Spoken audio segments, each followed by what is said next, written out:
So hello, welcome back. And today we have something slightly different. It's well documented at the moment about all the security attacks and cyber attacks on well-known businesses. Today we're going to be talking about software escrow and SaaS software and SaaS provisions, and what is software escrow, how it can help, the importance of it. And we have actually someone who has a real life experience of how important it can be, and especially for your business and your clients. So today we've got Chris Edge from Edge IT has come in, and Mark Ryan from SES Secure. First time on podcast, but actually the business has been on. Well, second time, isn't it? Yeah. We've just spoken about this. Yeah. The second time. Yeah. First time that I've been on board, second time. An intro wouldn't be an intro without me messing it up at some point. So, but these are the beauties of podcast. It's not a Sky News interview. So no, and it's not Diary of a CEO or anything, is it? So really good to see you both. It's quite a topical conversation at the moment. So for the benefits of people that don't know what software escrow is, can you give us a bit more insight into that? I hope so.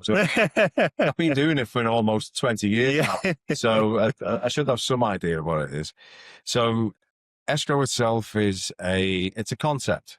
Somebody uses something that they rely on, but they don't own it. So from a software perspective or software escrow perspective, it's software applications.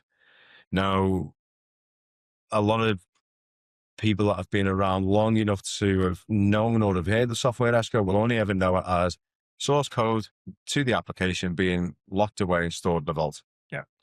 That's what I always like to call the traditional escrow solution, because throughout the late 70s when it was first adopted, that's all it ever was. There was no SaaS. Everything was, we had this conversation earlier, sent on floppy disks, stacks of floppy disks. We sent you CDs and it's floppy disks to CDs, but everything was always there on Prem. So the reality is, if the developer at the time disappears for whatever reason, then an escrow agent such as ourselves will give the source code to the end user for them to have the ability to continue to operate. Of course, then, what I thought was actually the sort of early 2010s until Chris reminded me that he was a few years earlier. So there's me thinking that the SaaS implosion was kind of 2010, 2011, because that was more from memory. But no, it's 2006. So our first software to the UK government was 1992 on floppy disk and CDs, but we did our first SaaS 2006. So this is our 20th year. Yeah. You didn't know it was SaaS at the time because no one had used the term. It was just a hosted piece of software. When we gave you our CDs for the source code initially, it was like, we post them off to you, it's all fine, installation, but they would have their own local copy of the data. Right. But from 2006, we've got their data. Yeah. So what do we do now? Well, and that's actually still one of the biggest, probably not the biggest, but it's one of the main myths that exist all around escrow now when it comes to SaaS cloud-based applications, which whatever you want to call it. Because a lot of people now, even since we've been doing the SaaS solution since 2014, so 12 years, we still have, I don't have as many, but I still have conversations with people of, oh, well, ours is in the cloud, so we don't need an escrow solution. It's just a subscription. So, okay, it is and it isn't. If something happens to the developer, your system's gone on day one. So at least if it's on-prem, then the application's already installed. You've already got your data. It's going to be usable until, because there's no maintenance being conducted on the application anymore, because the developer's no longer there, that will fail over time. obviously with SaaS, the developer goes or the host goes, the application goes day one. Yeah. So it's not, so the concept's still very much the same. Yes, we take the source code, but actually it's more about taking the data and any other associated materials. So we tend to get a lot of VMs, for example.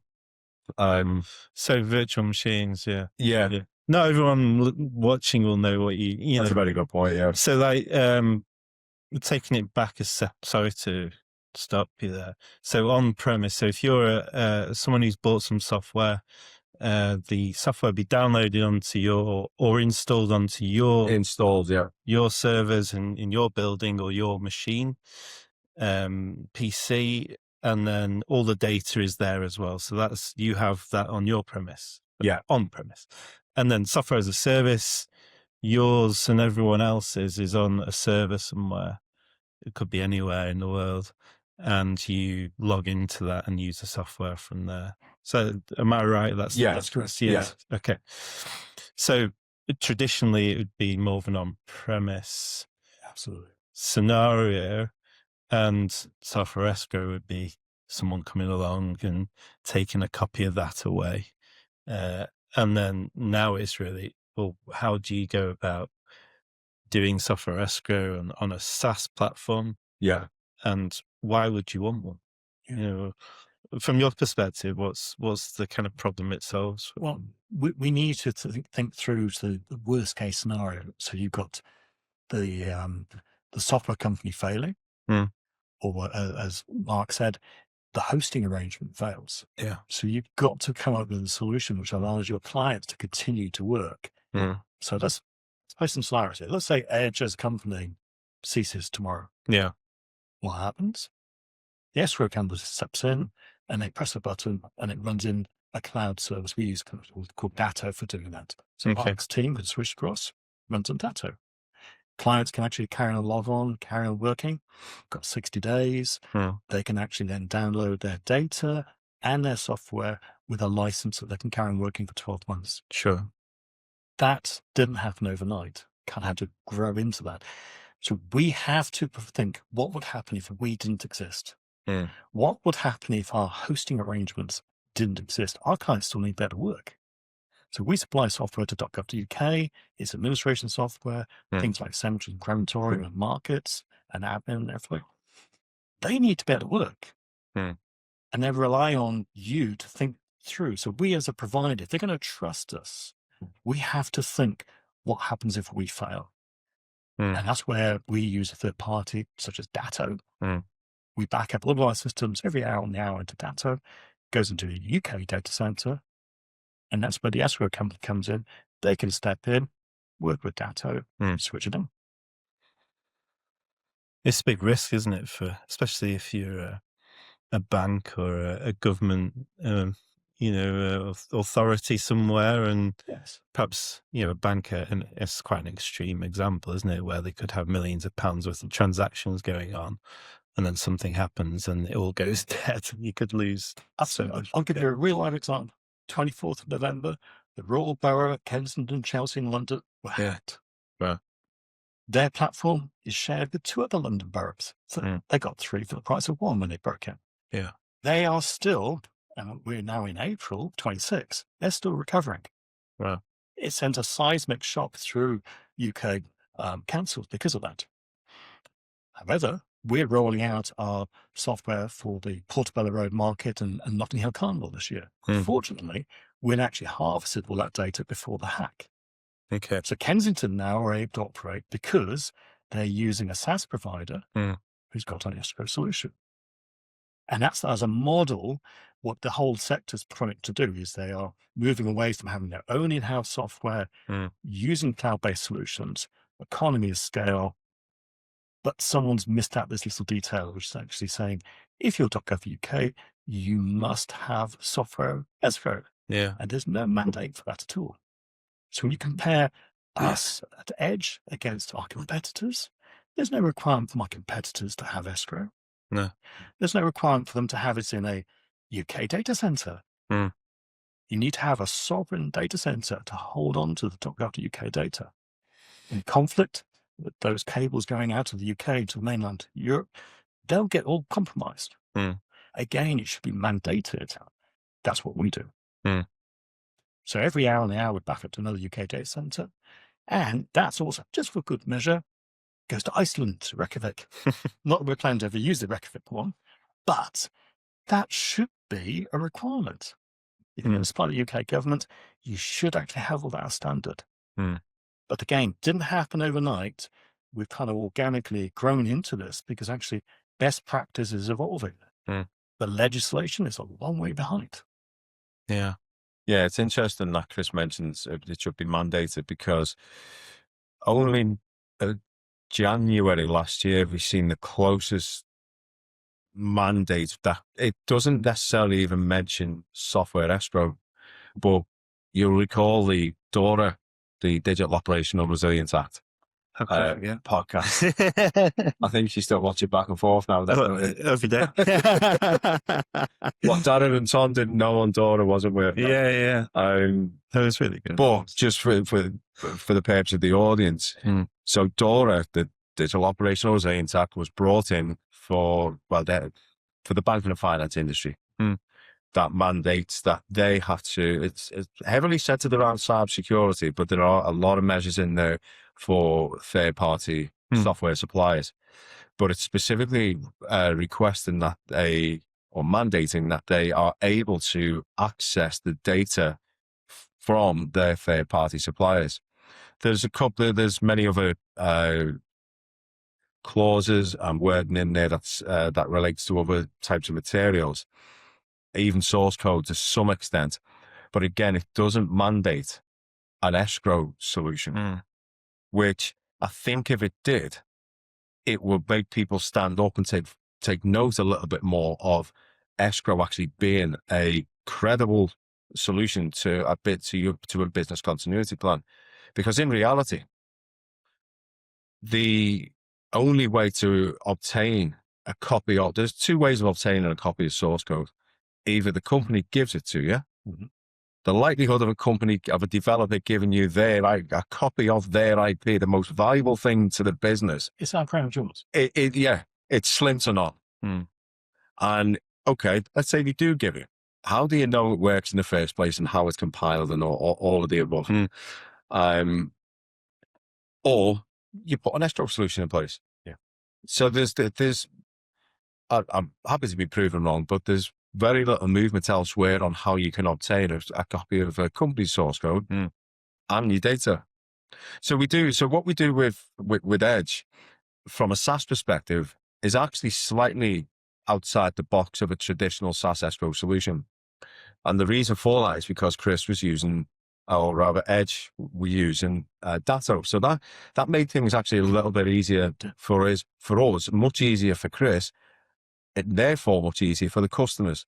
So in a true SaaS escrow solution, SES obtain the source code, the data, as I mentioned before, the virtual machines, essentially everything that's needed that we keep hold of, we test, we validate, we make sure that what we have is completely correct, can be compiled, can be configured, can be deployed. And it just sits there until it's required. Hopefully it's never required. That's the strange thing about escrow. Everybody involved in an escrow solution actually hope it's never used. It's a bit like a coffin. Yeah. Everyone knows that they need one, but you'd actually never hope to use it.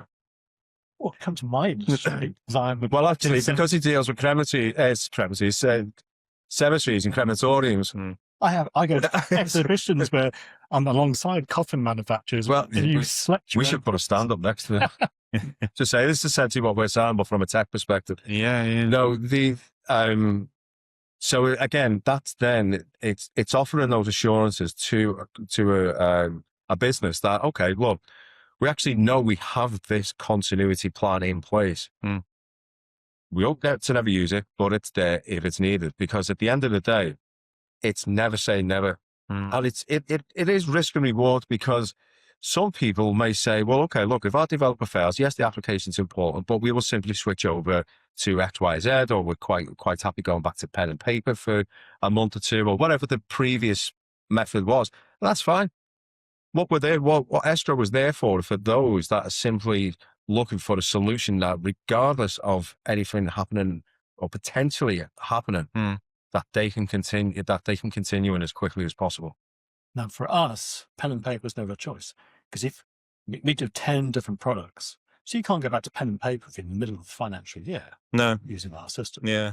You can't go back to pen and paper if your allotment holders can't be contacted because you don't have their details because they're with a SaaS provider. The same with if you're doing an online booking system for funeral directors, for cremations and burials, you can't go back to pen and paper because where's my booking for tomorrow, next week? You need to have access to that live system.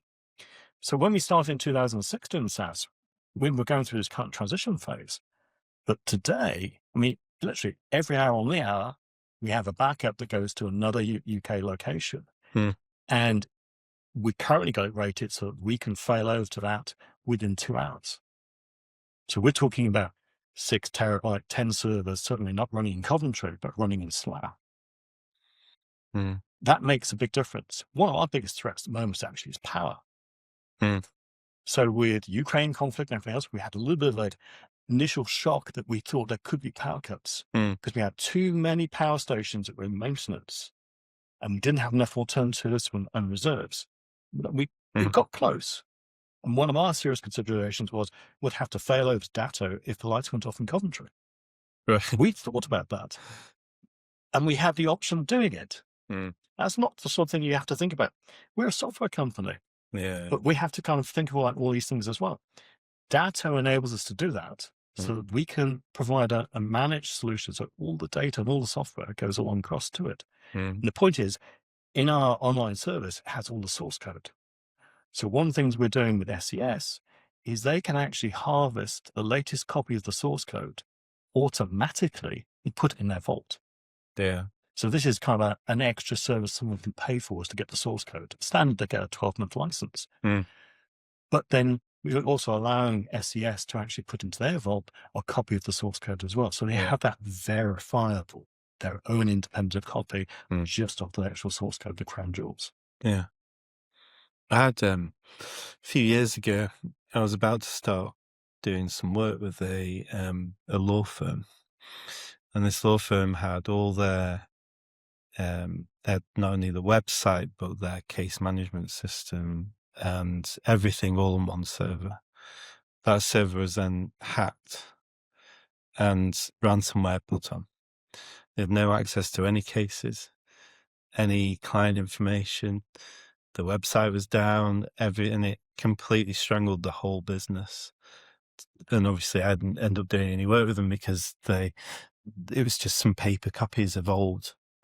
It's a perfect ransom situation. Yeah. If you haven't got a way out of that, it puts that business at the point where it will fail if it can't actually reset the server and bring it back from a full working copy. And that's certainly what we have the ability to do with Datto. If you got an infestation, we could burn it to the ground. And regenerate. See, you've actually had a scenario, haven't you, where this has been important? Well, Friday the 13th. No. I'll never forget the phone call. It wasn't the last day of school for me daughters, but I was on the school run. And I get a phone call from Chris. And I knew we weren't due to catch up for months. So I'm thinking, what's he ringing for? And anyway, Chris, tell us that. So Friday the 13th, the on-call team gets text messages at 5:30 in the morning. Says all 10 servers are suddenly offline. So we respond. And sure enough, we discover actually there is a cyber attack in place and none of our servers are actually up and running. They've left a nice little message for us to say, pay us, please. Which we declined. How polite. And we just switched off the host servers at that point and we executed the failover to Datto. And then we alerted SES to say, we're executing the plan. The one that we've drilled and practiced with SES, which we do on a regular basis. We're doing it today. I remember that day because I was supposed to be going to France. So it was like, no, we're not flying to France today. And I was part of the team that brought it back home. 4 hours, we got it to the first stage. Too slow. 8 hours, we're fully operational, but running on Datto. All clients were kept in communication. My team, they had a lively 9 o'clock morning meeting to say, you need to be in touch and communicate with clients. But they were working running 10 past 1. We were up and going, and we were working. And then we did the necessary investigations, and then we had everything running back in the Coventry data center. 2 weeks later, we had a false start after the first week. All plans are great. Drills are great, but they're not the same as a live fire. We discovered there's a few things that slowed it down. Yeah. And we've learned lessons for that. But the point is, you'll love this. That's on Friday the 13th. Yes. Monday, we get a call from the police force in the UK. Okay. Have you had a problem? Funny you should mention that. Yes. Now, we had a duty of care anyway to report, and we did. And it said, was it involving this particular account? How do you know that? Well, we knew that this particular account on your service had been compromised. When did we know that? Well, we knew it last week. Why didn't you contact us? Well, your registered address is in Milton Keynes. No, our data center is in Coventry. So they were contacting the wrong office. Okay. Contact our accountants rather than us. Mm. But if they have managed to get hold of us, the point is that the UK government actually are now more switched on and they're tuned in. And they've had an intelligence-led leak that they knew that something was going on. Wasn't in time to help us, but certainly that was useful to know that they're actually on the case. top of it. So we managed all that. The plans are in place. Our plans have been improved. And I'm pretty confident that actually, the fact that actually we were attacked by an Eastern European supported, sponsored entity. Which, if we weren't actually having conflicts going on in Ukraine, I don't think there would have been the encouragement or the wherewithal to allow those sort of organizations to actually sort of flourish boredom. It's a form of piracy. And it's a modern day form of piracy. So we survived and we didn't need to use the escrow. But if we didn't have Datto, then that's really where the escrow comes in. But here's the point. There's escrow and escrow. We've already talked about that you need to have the data and the software. Well, what do you do if your SaaS provider fails? You've got to have someone to run it temporarily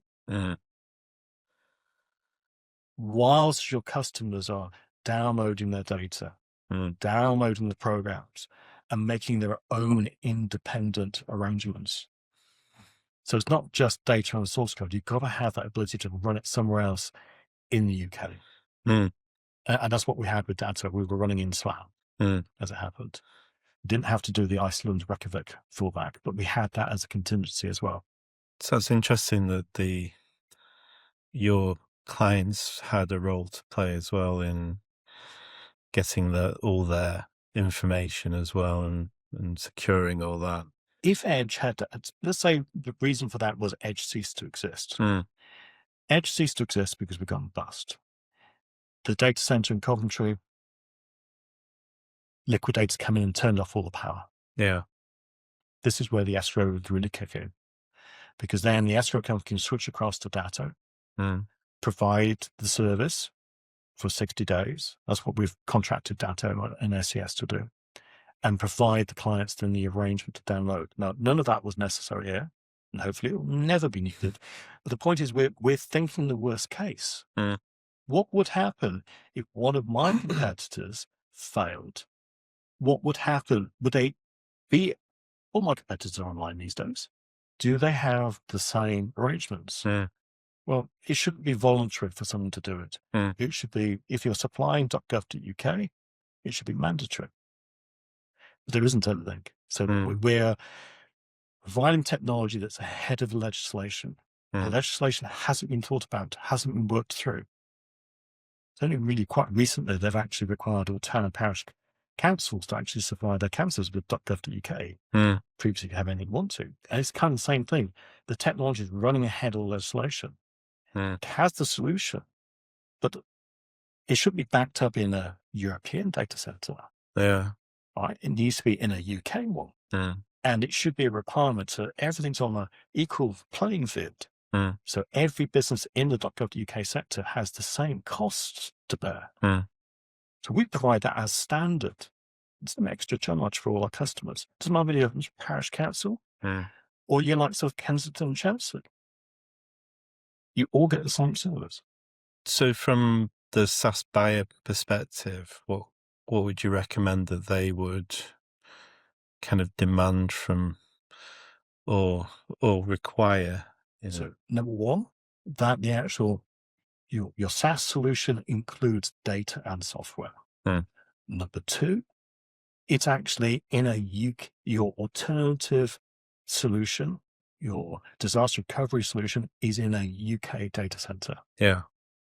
Not somewhere on AWS or somewhere on Amazon, specifically in a UK postcode. Yeah. Don't need to know where the postcode is. That's what I kind of need to know. They don't need to know it. They just need to know it's in the UK. Yeah. They need to mandate that. And lastly, that actually the frequency. So we do it on the hour. So where we're at the moment. So this is coming out to 1:45. So the 12 o'clock backup from Coventry by 12:15 had left Coventry, was in Slough. I know we can regenerate. And the lessons learned from the 13th of October 2023 is we can regenerate now within 2 hours. So it's amazing it's not mandated, especially for governments. And Well, this yeah, that's what I was going to lean on to before when we were talking about things not being mandated. That's your obviously referenced DORA already, but it's only specific to the banking and finance industry. So across Europe, UK included.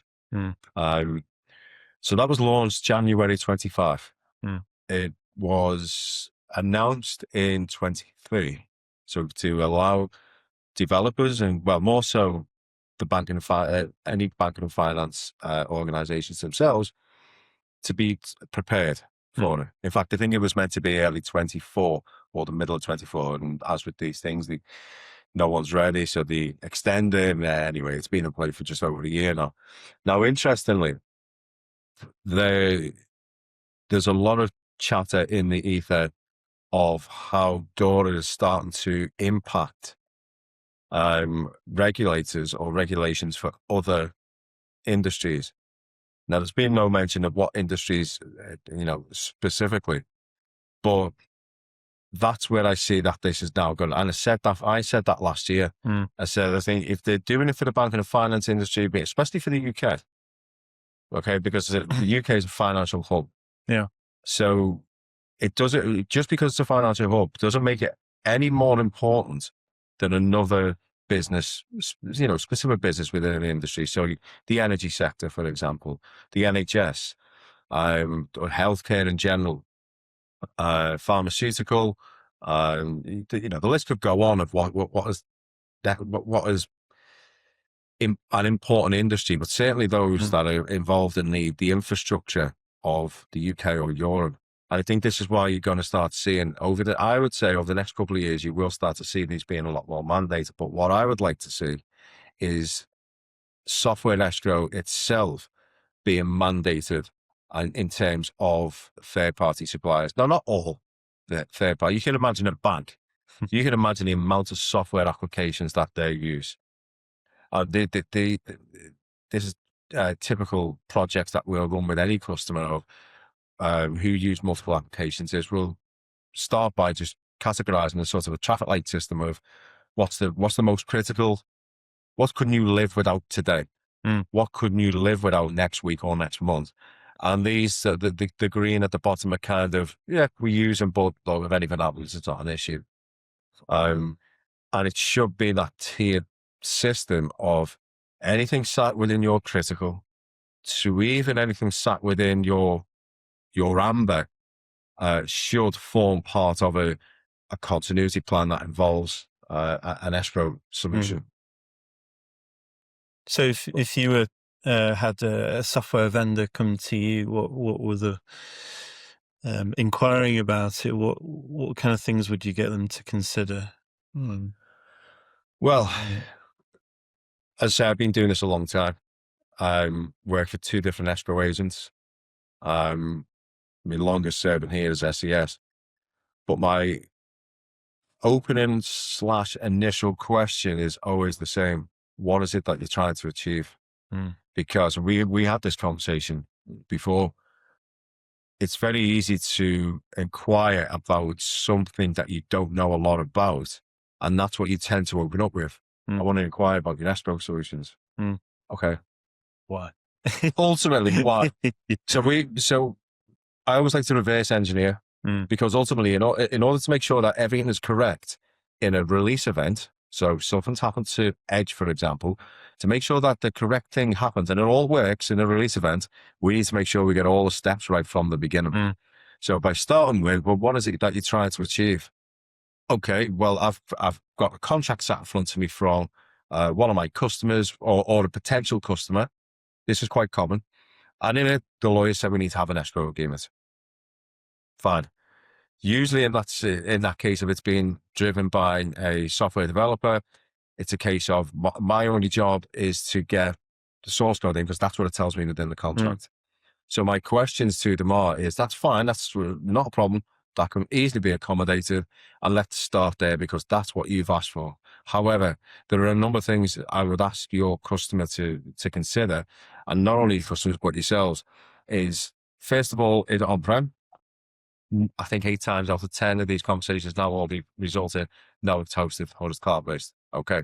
So therefore, if we were to just hold the source code and not the data, and something happens, and we give your customer the source code, they don't have the application on site. They don't have the executable files. They don't have the virtual machines. More importantly, they don't have the data. Yeah, it's like having an engine without the oil. It's never going to go anywhere. Yeah. So those are... I would love to always just start being cutthroat straight to the point of, it's not going to work if you just do that. But it's not, I personally don't think it's the way to go about it.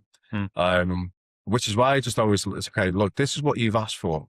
We will accommodate what you have asked for. However, there are some other things I think you should consider, and consider them with your customer as well. So therefore, we are giving you 2 options. We're giving you what you've asked for, but we're also giving you the alternative of, you can have this, but personally, well, I wouldn't say personally, in reality, it's not going to work if it gets released. However, to have this, and it was to ever be released, then at least your customer knows at the end of the day, they're the end beneficiary. So if something's happened, the developer's no longer there, but the customer's still there. So they're the ones really that should be, I wouldn't say ultimately driving it, but they should have a huge involvement in what gets put in place.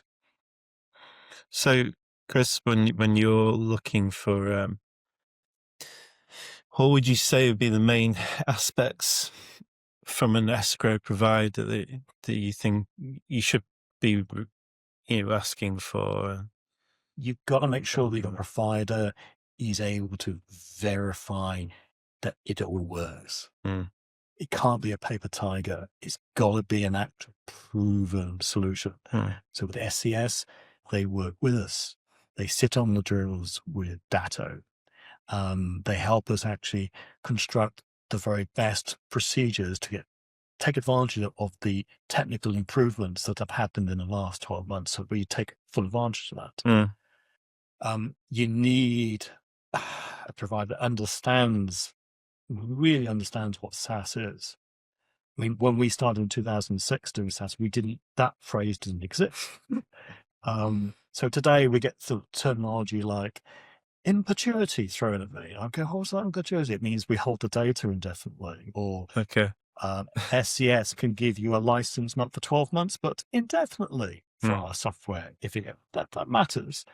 Then, interestingly, I only learned the word in-perpetuity when I'm at Chris. It's old school. So typically we're a SaaS, so we provide licenses for the end of that contract.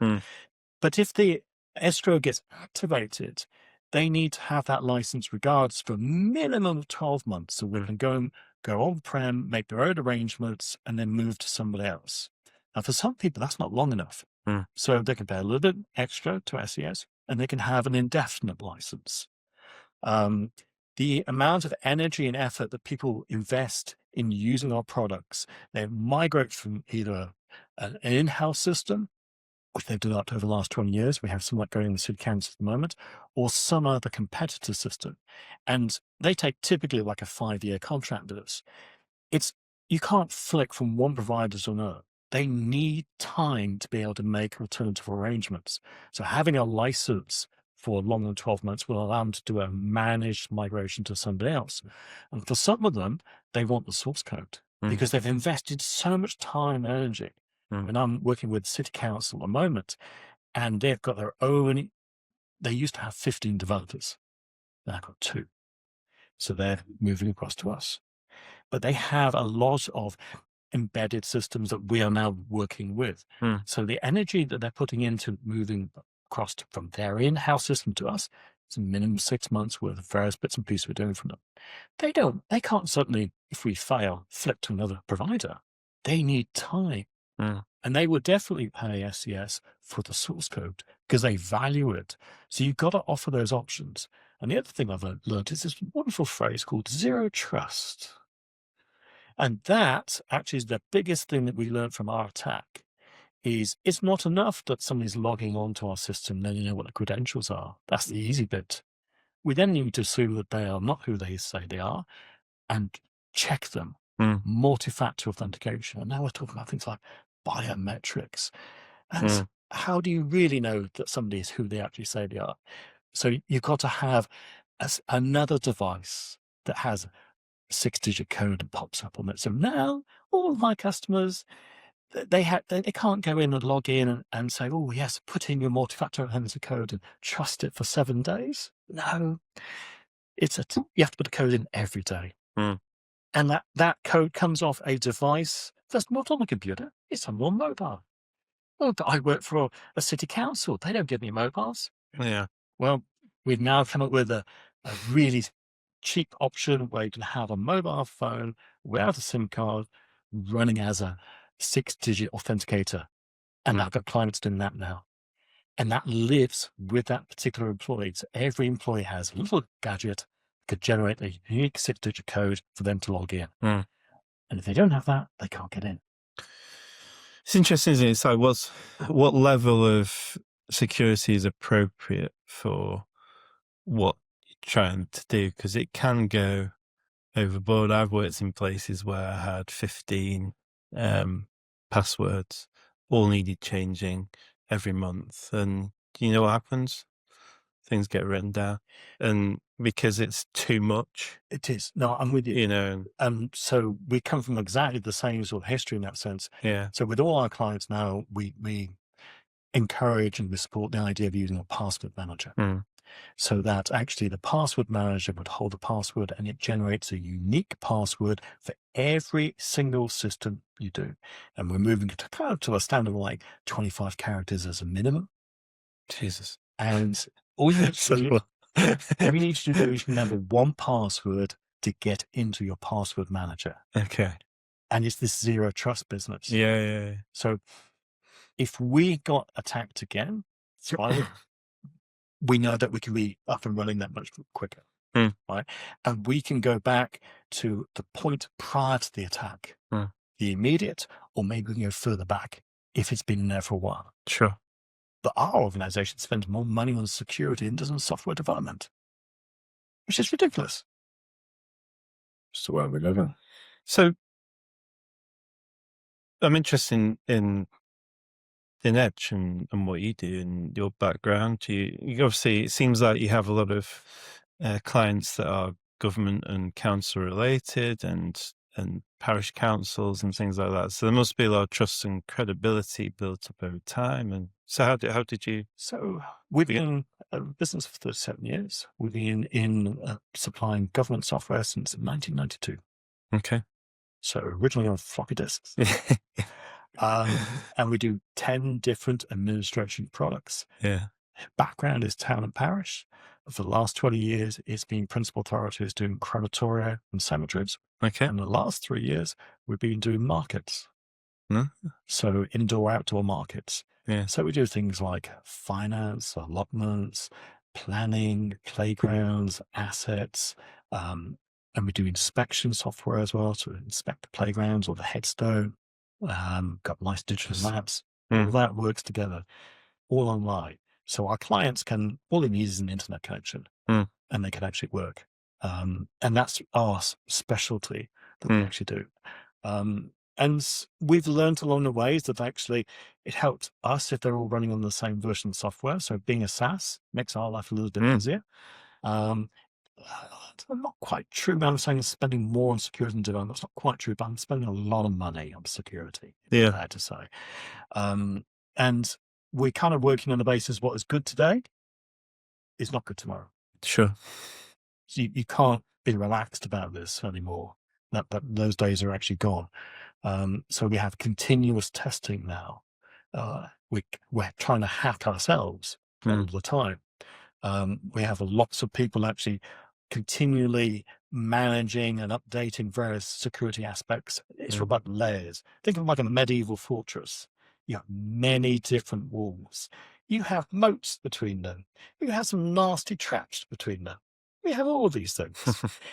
And even when they get in and they're in your bastion, they've broken into your keep, got everything encrypted. So knock yourselves out. What are you going to do? Well, take it away with you. It's not going to help you. But that's today's solution. It could be different tomorrow. Do you think having an escrow provision helps you win business? Yes. But I don't think our customers actually recognize it as one of the key requirements.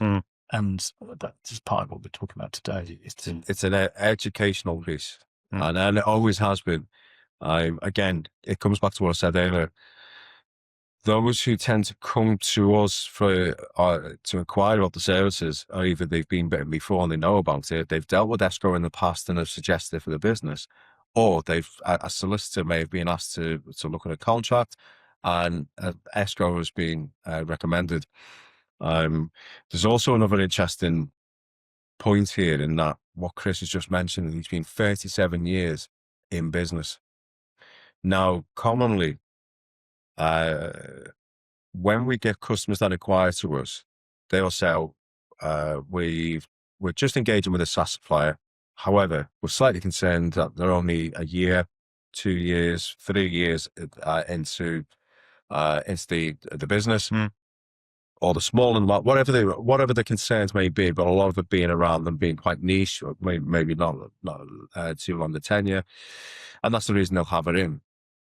And then over time, the conversation then may change when they come to review, because we review quite often as to what needs to happen. Has anything changed? Especially even when things have been on premise. Over time, that on premise all of a sudden goes to SaaS.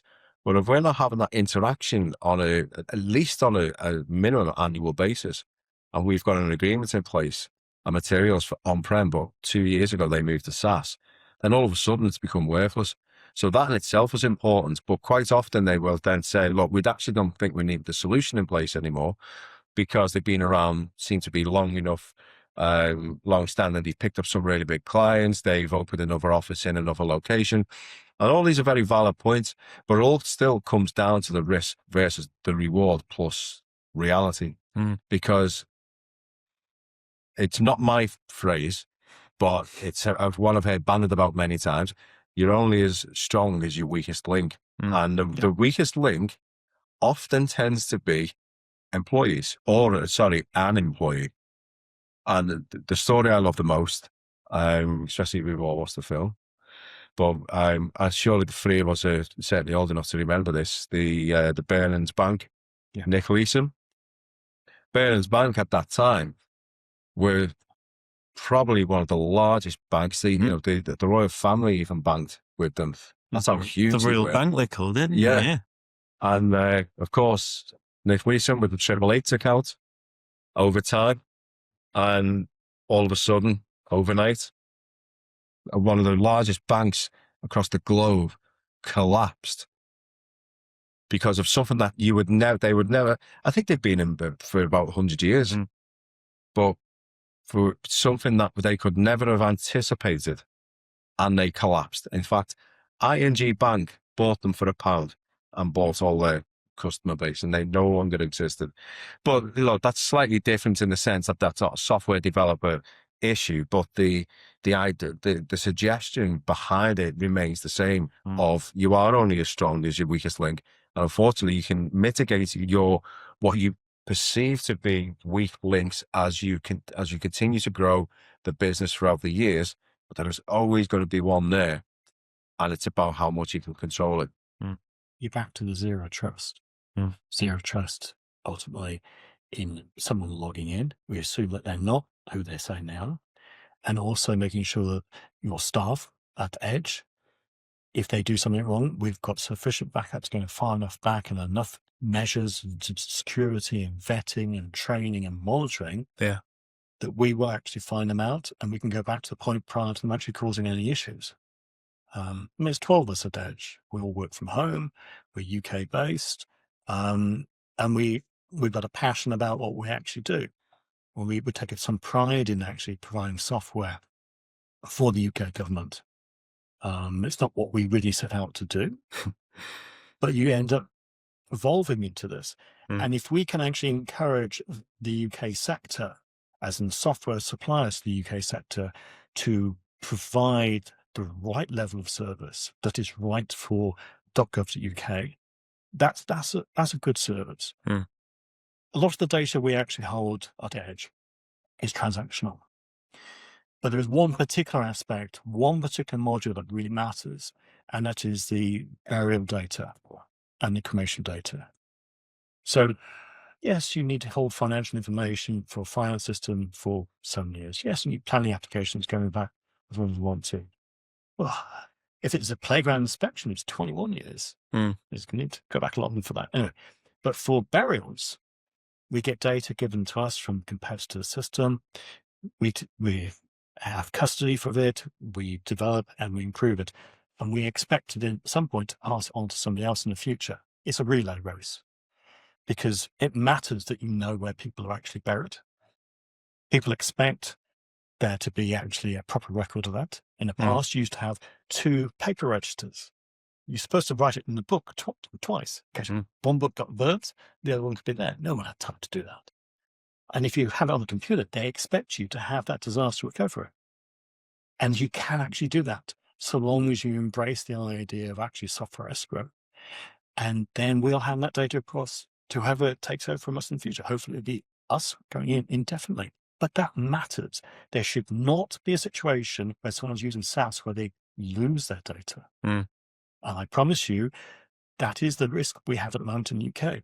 There are SaaS providers there that do not provide the escrow, do not provide that level of guarantee, and they need to be required to do that because anybody who's a council kind of assumes it'll be there. Maybe if they're part of a large authority, a city council, they will mandate it. However, I have not seen escrow appear in any of my tender requirements. And I'm doing tenders all the time. It should be first thing, right at the top, UK data center, escrow, and some form of provision to provide the service if we fail.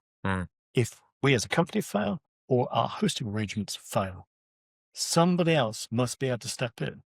So that's where SES comes as the escrow company, but Datto provide that technology. And it's been proven. Yeah. It doesn't get mentioned, which Chris has mentioned. And again, it all boils down to that educational piece. See, again, a lot of conversations I'm saying a lot of conversations, but it does come up. I've never needed it before. Why would I need it now? Been working with this company for 20 years. It's the same old argument. It's, look, we're not here to say the business is going to fail on this date or the business is going to likely fail in the next 10 years. We have no idea whether the business is going to fail at all. I think the important part to understand about, keep saying fail. What does fail actually mean? So traditionally, you will have 4 release events in an escrow contract. However, they can be amended, Others can be added, just whatever suits the requirements at the time. But the typical fall release events would be transfer of IP. So we see it all the time. If a business gets bought out by another organization, they have to, if there's an escrow solution in place, in order to maintain that it's not released, they have to offer a compatible service. And a part of that compatible service is levels of cost. Now, that's not to say that they have to keep them the same. It just has to be compatible. If they turn around and say, well, we've just bought the business and we're now increasing everyone's bills by 50%, 40%, whatever the magic number is, it's not compatible. Or, and we've seen this before, they may say, well, we are discontinuing the software in 12 months' time. I'm going to switch you over to our platform. We don't want to use your platform. So again, just for the transfer of IP, a company still exists providing the service, but it's not what they originally signed up for. So that's one example. Then you've got breach of maintenance, which is really there to protect both parties, especially for a lot of smaller developers, and they've had concerns in the past of, well, this is my largest customer, in fact, or they may be my only customer. If they stop paying my bills, that means my business fails. That means they get the source code. So, okay, but that's why breach of maintenance is there. Well, not the only reason, but one of. So if they're breaching the maintenance schemes that you have in place with them, it gives you the ability to cancel the contract. And then the other two common ones are cease and trade, or voluntary or involuntary liquidation. But as I say, they're the four that you will always opt or should see within any escrow contract.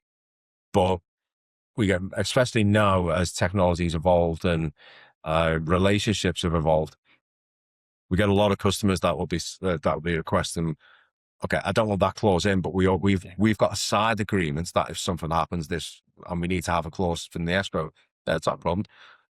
Maintenance is an interesting one. So we've got 1,400 users, but we had about 6 years ago an over-reliance on one particular customer who you know, and they were able to kind of dictate to us what we actually did. We've now transitioned and we're out of that arrangement now, where we actually have a much more diversified spread.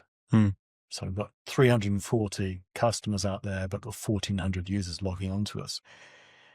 And we're much more comfortable than we were before, because we've now not an over-reliance on one particular customer that may actually be able to push a button to trigger an event. So we've managed that transition. But the escrow for us, it just gives us that peace of mind. You know, you're doing the right thing for your customers. They're relying on you. They're trusting on you that you are going to look after them no matter what. And you have to plan for the eventuality that if something unforeseen happened, the worst that happened to us, we have a company meeting in Coventry. Was the company gone? Bang. Oh, let's do it in the data center at the same time. Data center gone. There's nobody at edge. That's always the scenario that we play internally. SCS step in, switch over. Clients get 60 days. They can make a managed, controlled fashion. Everybody should be working on that basis. So if you plan for that, it's never needed.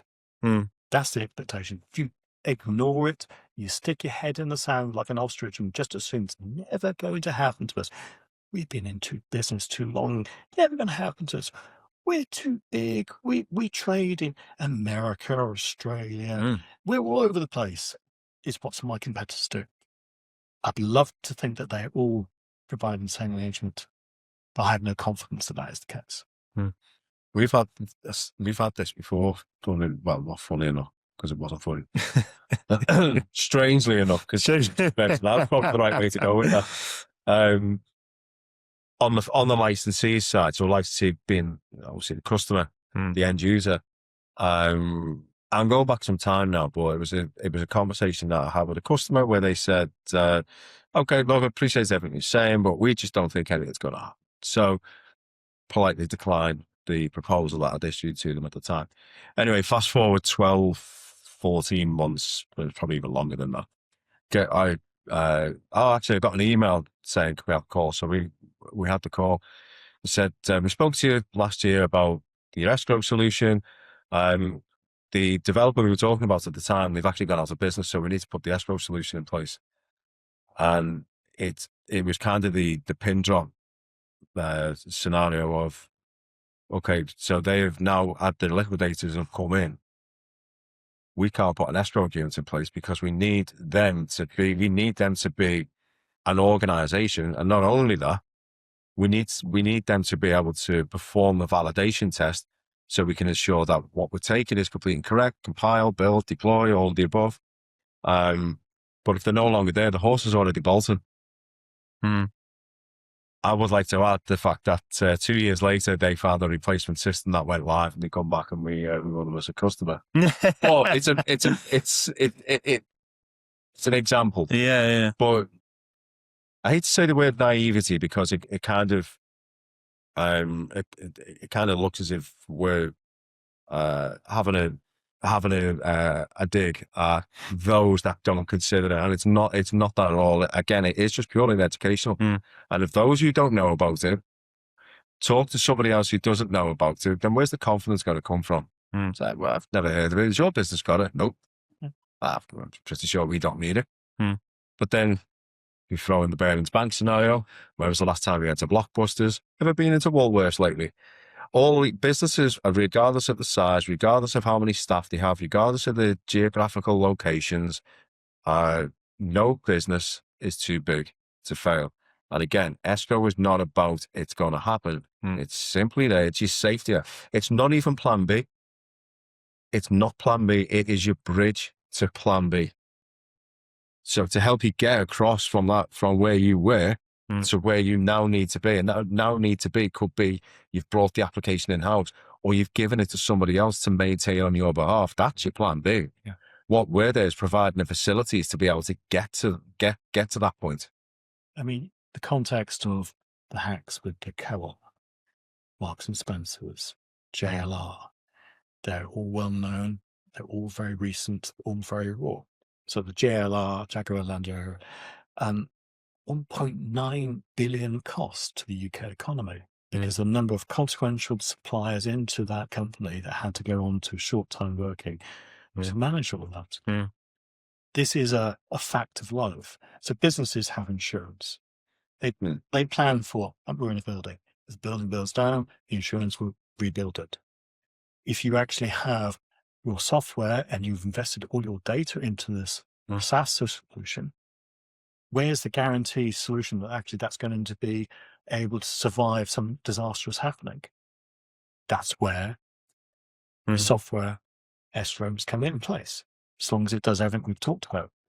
But it needs to be something that everybody expects is there and has to be provided.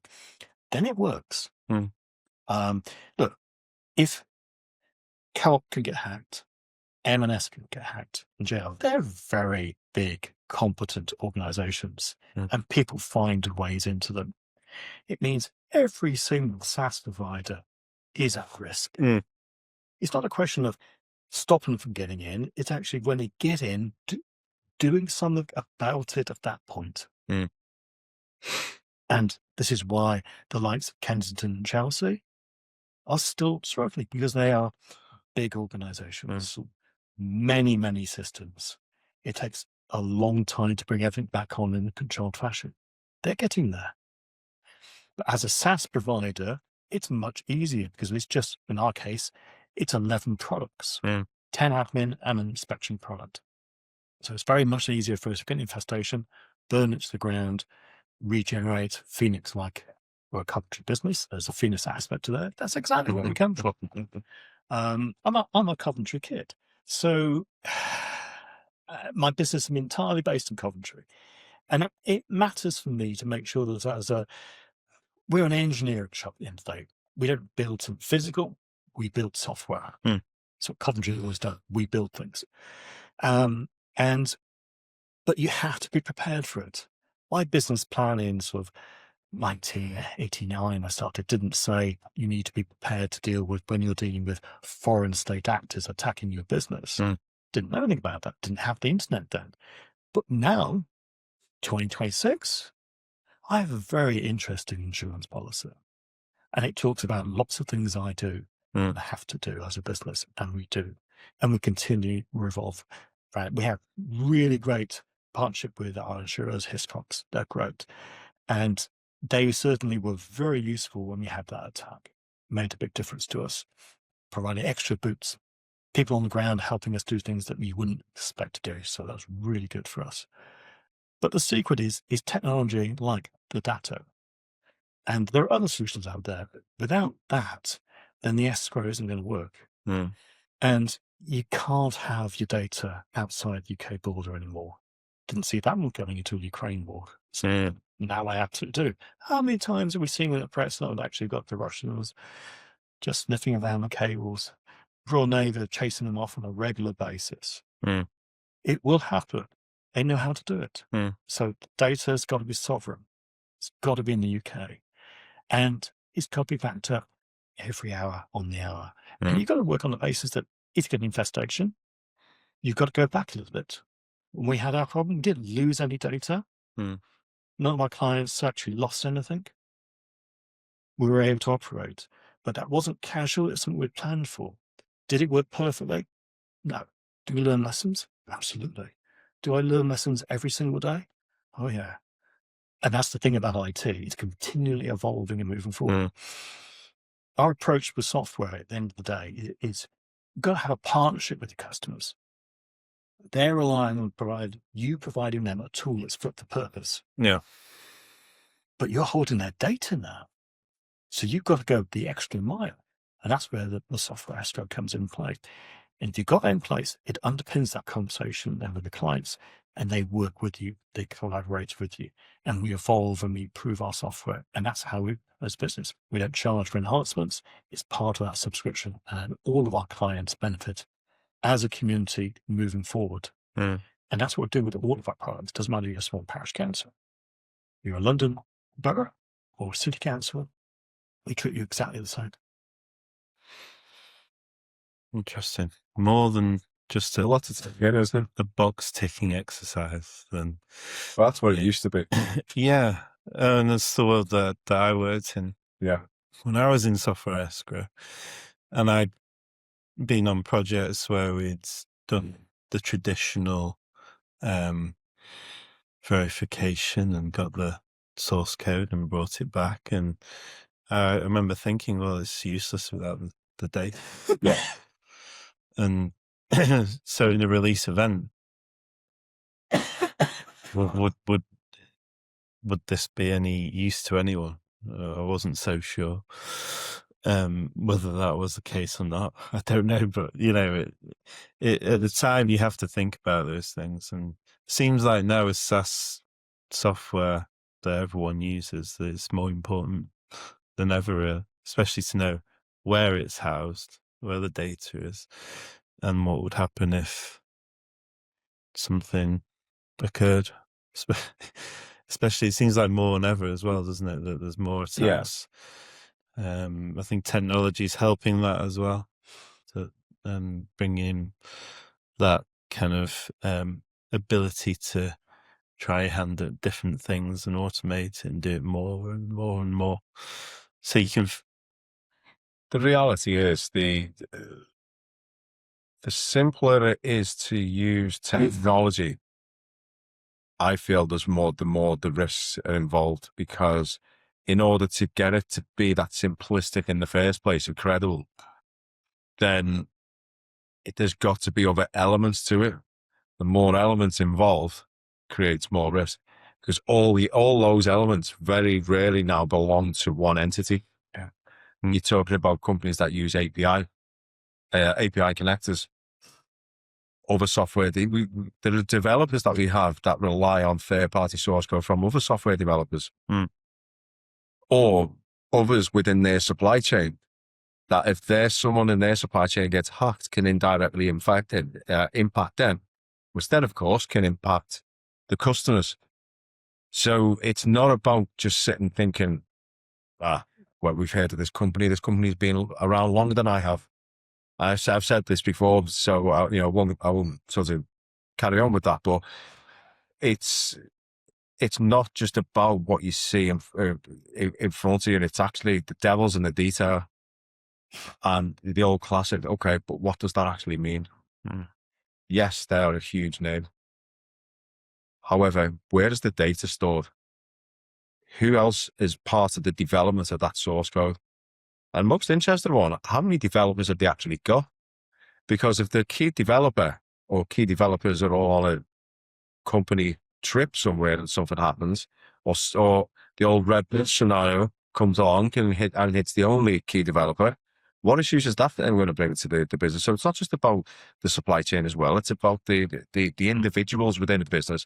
The business can still operate to some extent, but how's that going to impact future development of the software? You could literally find a reason for anything, but it always boils down to the risk versus reward. If the software is, and my argument always is, if the software is critical in your day-to-day operations, that should it would go down tomorrow, if it's going to cause issues beyond anything other than a few days, certainly you should have a continuity plan in place that involves an escrow solution. I've been doing it nearly 20 years. I've heard so many different arguments, I've been involved in so many different projects, so many different reasons for having it in place, so many different reasons for not having it in place, but it still all boils down to the same. If it's important, it's the never say never. You don't apply for it, even though escrow is not insurance, it's more assurance, if anything else. There's no monetary payout at the end of it like it would be with an insurer. But in the same breath, you wouldn't apply for home insurance whilst the fire brigade's putting the fire out on your house. You only have to think about the number of businesses, we're doing some research on this, that have actually failed because they've been hacked. And they either didn't pay or couldn't pay, and they couldn't operate. And that's in all sectors. And there's plenty that we know about to kind of mitigate and manage. So the JLRs, Co-op, MS, they mitigate it. But there are others. Take that one example you gave us with the solicitors. If they can't actually get back to a point in time, which is operational, either by paying the money, which we should never do, or going back to an earlier full disaster recovery solution, which they should do, then they're out of business. Well, seems like a good place to finish. Lot for you to think about as well, today. Yeah, it's actually fascinating because I spent nearly 7 years in software escrow and lived it for a long time. And, it's interesting to see how things have developed and become more important as time goes on. So fascinating. Thank you both for Thank you. coming and talking to us. And if anyone's thinking about software escrow or has any questions from it, how would they go about finding you guys? Standard as we always find businesses, I guess, these days. Online. Yeah.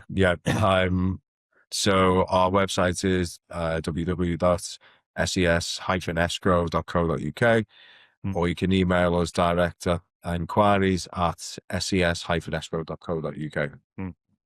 It's easier. Just type in edge.ltd. Yeah. That's us. Marvelous. Well, it's been a pleasure, guys. Thank you again. Yeah, thanks very much. Thank you. Nice, so